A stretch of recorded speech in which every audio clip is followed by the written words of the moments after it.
ओम शांति। आज 9 जनवरी 2024 के महावाक्य प्रातः मुरली। प्यारे मीठे बाप दादाजी ने कहा, अब मीठे बच्चे, इस पुरुषोत्तम युग में पुरुषोत्तम बनने का पूरा पूरा पुरुषार्थ, जितना हो सके याद और पढ़ाई पर अटेंशन दो। आज का प्रश्न है, तुम बच्चे बहुत बड़े व्यापारी हो, तुम्हें हमेशा किस बात पर ध्यान दे विचार करना चाहिए?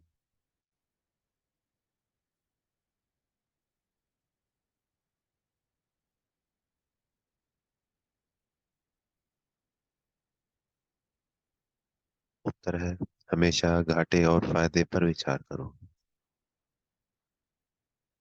अगर इस पर विचार नहीं किया तो प्रजा में दास दासी बनना पड़ेगा। बाप 21 जन्मों की रजाई का जो वर्षा देते हैं उसे गवा देंगे, इसलिए बाप से पूरा सौदा करना। बाप है दाता, तुम बच्चे सुदा में मिसल चावल मुट्ठी देते हो और विश्व की बादशाही लेते हो। ओम शांति। बच्चे यहाँ बैठे, यह स्कूल है, यह कोई सत्संग नहीं। महंत ब्राह्मण व कोई सन्यासी सामने नहीं बैठा है। डर की कोई बात नहीं कि स्वामी नाराज ना हो जाए।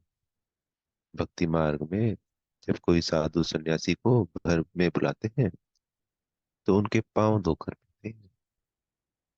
यह तो बाप है ना। घर में बच्चे कभी बाप से डरते हैं क्या?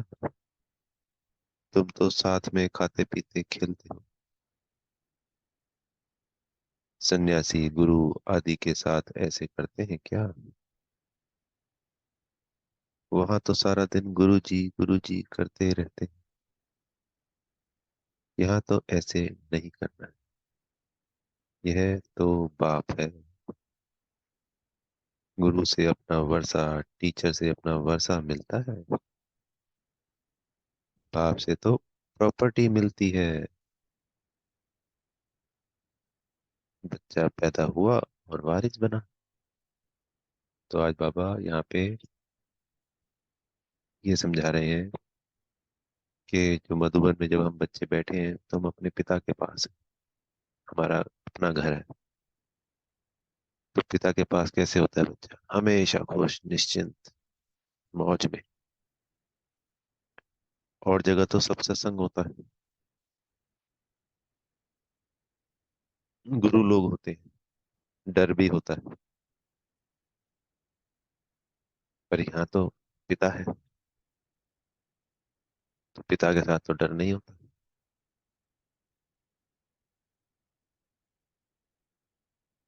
गुरु और टीचर से तो सिर्फ उनसे पढ़ाई का हो गया, उनसे कुछ और वर्षा जो मिलना है वरदानों का वो हो गया। पर पिता से तो क्या मिलता? पूर्ण अधिकार,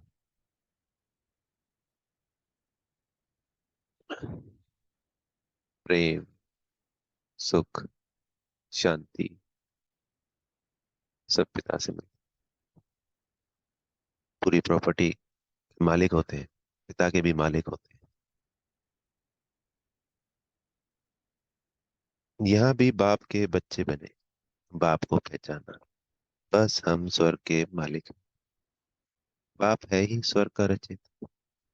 इन लक्ष्मी नारायण ने स्वर्ग की राजाई कैसे और कहाँ से ली, यह कोई भी नहीं जानता। तुम समझते हो हम यह थे, फिर बन रहे। मनुष्य तो कुछ भी ख्याल नहीं करते कि यह कौन है, हम किसको पूछते हैं। शिव के मंदिर में जाकर सिर्फ लोटी चढ़ाकर आते हैं, जानते कुछ भी नहीं। तुमको अब फीलिंग आती है कि हम यह मृत्यु लोक का शरीर छोड़ अमर लोक में जाएंगे। प्राप्ति कितनी भारी है। भक्ति मार्ग में कुछ भी प्राप्ति नहीं। बाबा खुद भी कहते हैं, हमने 12 गुरु की, ब्रह्मा बाबा ने। अब समझते हैं कि यह तो टाइम वेस्ट हो गया और ही नीचे उतरते गए। परंतु यह भी ड्रामा में नोंद है। हमारी कोई से दुश्मनी नहीं है। हमारी एक बाप के साथ ही प्रीत है। तुम जब अंदर क्लास में आते हो तो इन चित्रों को देख खुश होना चाहिए कि हम पढ़ करके यह बन रहे। तुमको मालूम है यह राजधानी कैसे स्थापन होती है? बाप कहते हैं, बच्चे मूंझो मत। बाप इतना अच्छी रीति समझाते हैं, फिर भी आचार्यव्रत सुनंती कथनती भागंती हो जाते हैं, माया के बन जाते हैं। उनको कहा जाता है ट्रेटर, जो एक राजधानी से निकल दूसरे में जाकर बनते हैं।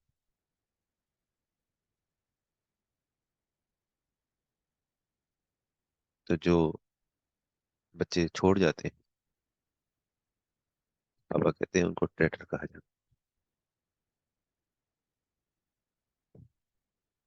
राजधानी यानी सत्युग तो छूट गया उनसे। आएंगे, बिल्कुल अंत में आएंगे, दास दासी के रूप में आएंगे। तो वो तो मेन राजधानी सत्युग तो छूट जाता है अगर छोड़ के चले। बाप कितना अच्छे रीति पुरुषार्थ कराते हैं, भक्ति मार्ग में कितना भटकते हैं। दान पुण्य तीर्थ व्रत नेम आदि बहुत करते हैं। अच्छा साक्षात्कार हुआ तो क्या हुआ? चढ़ती कला तो नहीं हुई, और ही उतरती कला हुई।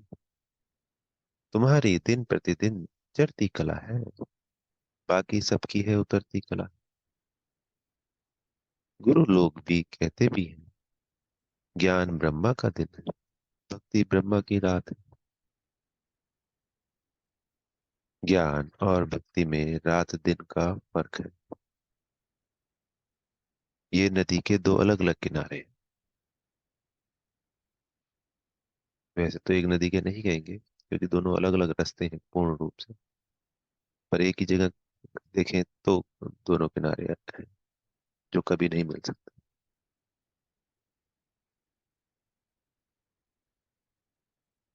क्योंकि ये एक ऐसे रास्ते हैं कि भक्ति वाला रास्ता तो हमें नीचे की तरफ लेके जाता है, और ज्ञान का रास्ता हमें ऊपर की तरफ लेके जाता है।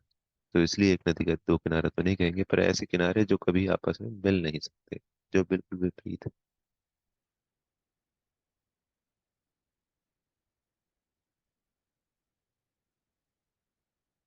बाप कितना सहज समझाते हैं कि तुम ही विश्व के मालिक थे, फिर तुम ही नीचे उतरते आए हो। अब बाप कहते हैं, सिर्फ अपने को आत्मा समझो। आत्मा अविनाशी है। आत्मा कहती है, हे अविनाशी बाप को आकर पावन बनाओ। इसमें मुक्ति जीवन मुक्ति सब आ जाता है। तुम अभी समझते हो, भक्ति में हम कुछ भी नहीं जानते थे। ढूंढते रहते थे, गाते रहते थे, हे भगवान रहम करो। भगवान कहने से इतनी टेस्ट नहीं आती, वर्षा याद नहीं आता। तो कहेंगे ऊंचे ते ऊंचा शिव बाबा, तो फौरन वर्षा याद आएगा। अभी तुम समझते हो कि यह रावण राज्य, राम राज्य होता है सतयुग में। अभी तो कलयुग है। सतयुग में बहुत थोड़े मनुष्य थे, एक ही आदि सनातन धर्म था, सुख शांति थी। यहाँ मनुष्य शांति के लिए भटकते रहते हैं। कितना खर्चा करते हैं कॉन्फ्रेंस आदि में। तुम उन्हों को लिख सकते हो शांति का सागर, पवित्रता का सागर, संपत्ति का भी वह सागर है। सब कुछ उनसे मिलता है। तो कौन है सबका सागर? सिर्फ एक, शिव बाबा। अभी तुम जानते हो, सतयुग में हम बहुत धनवान थे। विश्व में शांति तो वहां थी, बाकी आत्माओं को शांति होती है परम धाम घर में।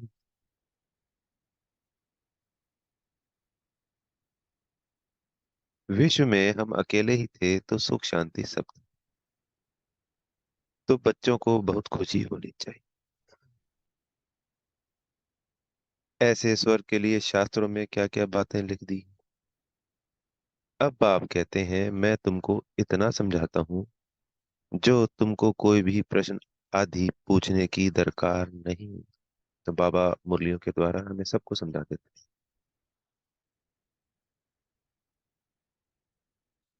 पहले तो मामेकम याद करो। तुम बुलाते हो पतितों को आकर पावन बनाओ, अर्थात पुरानी दुनिया को आकर नया बनाओ। परंतु अर्थ कुछ भी नहीं समझते। सूत मुझा हुआ है, अब सुलझाना पड़ता है। भक्ति में कितने चित्र बनाए, कृष्ण को चक्र दे दिया जिससे अकासुर बकासुर को मारा। अरे वह कोई हिंसक था क्या? कौन? श्री कृष्ण। क्योंकि ये तो हिंसा हो गई। देवी देवताओं को तो अहिंसा कहा जाता है ना, अहिंसा करेंगे तो पूजनीय है, देवी देवता है। जो देवी गुण है उसमें तो अहिंसा आता है। हिंसा तो राक्षसी गुणों में आता है।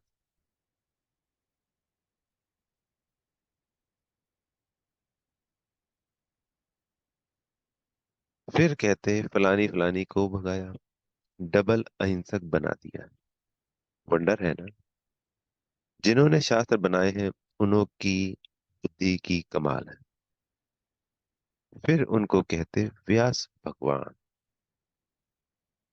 अब बाप कहते हैं मुझे याद करो और दैवी गुण धारण करो, और कोई बात नहीं। तुमको योग में बिठाया जाता है क्योंकि बहुत है जो बाबा को याद नहीं करते, अपने ही धंधों में रहते हैं, उनको फुर्सत ही नहीं। परंतु इसमें तो काम आदि करते भी बुद्धि से याद करना है।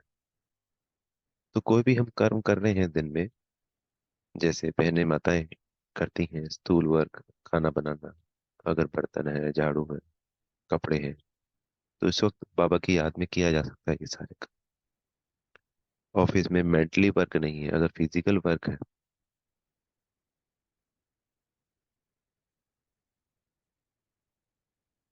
तो उस बीच में भी याद किया जा सकता है।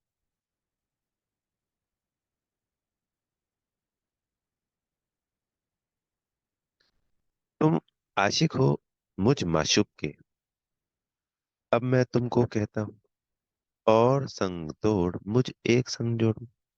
खाते पीते सिर्फ यह आदत डालो कि मैं आत्मा हूँ, और बाप को याद करो। बाप तुमको कितना ऊंच बनाते हैं।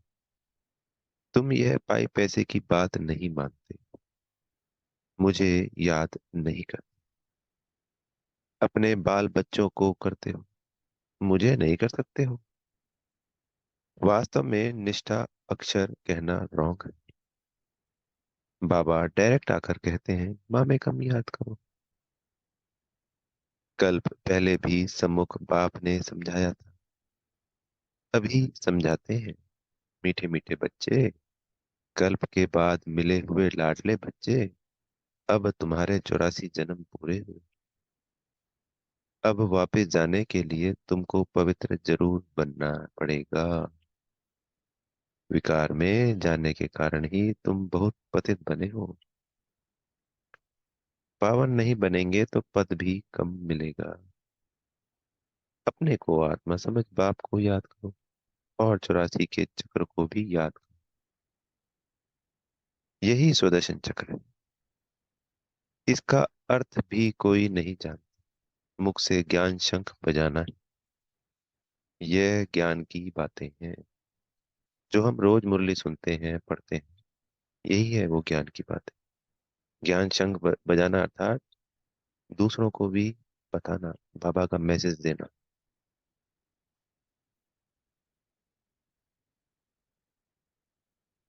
आपस में बी के बहन भाई मिलते हैं तो उनको भी सिर्फ ज्ञान की चर्चा करनी, व्यर्थ बातें नहीं करनी। यह तुम्हारा बेहद का बाप है, स्वर्ग का रचयिता है। बाप को याद करो तो तुम्हारी चढ़ती कला हो जाएगी। कितनी सहज बात है। स- मुरली पढ़ना और बाबा को याद करना, सिंपल। तुम बच्चे अब समझते हो कि यह बना बनाया ड्रामा है। हर 5,000 वर्ष बाद बाप आते हैं। अब अच्छी रीति पुरुषार्थ करो। तुम धन के पीछे क्यों मरते हो? अच्छा, मास में 1,00,000 2,00,000 कमाएंगे, परंतु यह सब खत्म हो जाएगा। बाल बच्चे खाने वाले ही नहीं रहेंगे। लोभ रहता है कि पुत्र पौत्रे तर पौत्रे खाएंगे। ऐसे नहीं, पुनर्जन्म सब उस कुल में ही लेंगे। पुनर्जन्म पता नहीं कहाँ कहाँ लेते हैं। तुम तो 21 जन्म का वर्षा पाते हो। अगर कम पुरुषार्थ किया तो प्रजा में दास दासियां जाकर बनेंगे, तो कितना घाटा हो जाएगा। तो घाटे और फायदे का भी विचार करो। व्यापारी लोग पाप भी बहुत करते हैं, तो कुछ ना कुछ धर्माऊ निकालते हैं। यह तो है अविनाशी ज्ञान रत्नों का व्यापार, जो कोई विरला करते हैं। यह सौदा डायरेक्ट बाप से करना है। बाप देते हैं ज्ञान रतन, वह तो दाता है। बच्चे चावल मुट्ठी देते हैं, बाप तो देते हैं बेहद की बादशाही। उनकी भेंट में यह चावल मुट्ठी हुई ना। तुम सब सुदामे हो, क्या देते हो और क्या लेते हो। सुदामा ने क्या दिया? मुट्ठी चावल।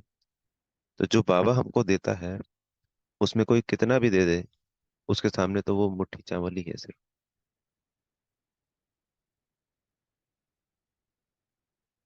विश्व की बादशाही लेकर विश्व के मालिक बनते हैं। बुद्धि कहती है एक ही भारत खंड होगा, प्रकृति भी नहीं होगी, आत्मा भी सतो प्रधान होगी। सतयुग में तुम देवताएं थे तो प्योर सोना थे। फिर त्रेता में थोड़ी चांदी आत्मा में पड़ती है, उनको सिल्वर एज कहा जाता है। सीढ़ी नीचे उतरते जाते हैं। इस समय तुम बहुत ऊंचे हो। विराट रूप का भी चित्र है, सिर्फ अर्थ नहीं समझते। कितने ढेर चित्र हैं। कोई क्राइस्ट का चित्र रखते हैं तो कोई साईं बाबा का रखते हैं। मुसलमानों को भी गुरु करते हैं, फिर वहां जाकर शराब की महफिल करते हैं। बाप कहते हैं कितना अज्ञान अंधियारा है। यह सब है भक्ति का अंधियारा। संग की बहुत संभाल रखनी है। कहा भी जाता है संग तारे कुसंग बोरे। कुसंग है माया के 5 विकारों का। अभी तुमको सत बाप का संग मिला है, जिससे तुम पार जा रहे हो। बाप ही सत बोलते हैं। कल्प कल्प तुमको सत का संग मिलता है, फिर आधा कल्प के बाद कुसंग मिलता है, रावण का। तो सत का संग कब रहता है? आधा कल्प, सत्युग और त्रेता। और रावण का संग हो गया कुसंग, तो जो द्वापर से शुरू। यह भी समझते हो कल पहले मिसल राजधानी जरूर स्थापन होगी। तुम विश्व के मालिक जरूर बनेंगे। यहाँ तो पार्टीशन होने के कारण कितने झगड़े होते हैं। वहां तो है ही एक धर्म। विश्व में शांति थी, जबकि अद्वैत देवताओं का राज्य था। एक ही धर्म था, वहां अशांति कहाँ से आई?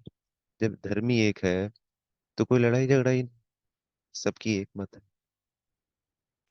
तो सत्युग और त्रेता एक मत रहती है। तो आप पर भी कह सकते हैं कि भारतवासियों की लगभग लगभग एक मत रहती, थोड़ा बहुत फर्क आ जाता है क्योंकि रावण राज्य। पर कलयुग में अलग अलग मतें हो ही जाती है पूर्ण रूप से, तभी थोड़ा बहुत दुख देखना पड़ता है। यानी ये जो कह सकते हैं कि जिन्होंने 16,108 ने जो राजाई करी सतयुग त्रेता में, तो सतयुग त्रेता और द्वापर में कुछ हद तक, सतयुग त्रेता में पूर्ण रूप से एक मत, द्वापर में 50% कह सकते हैं, और कलयुग में नहीं, अलग अलग मत हो जाते हैं। इसलिए दुख की प्रवेशता ज्यादा हो जाती।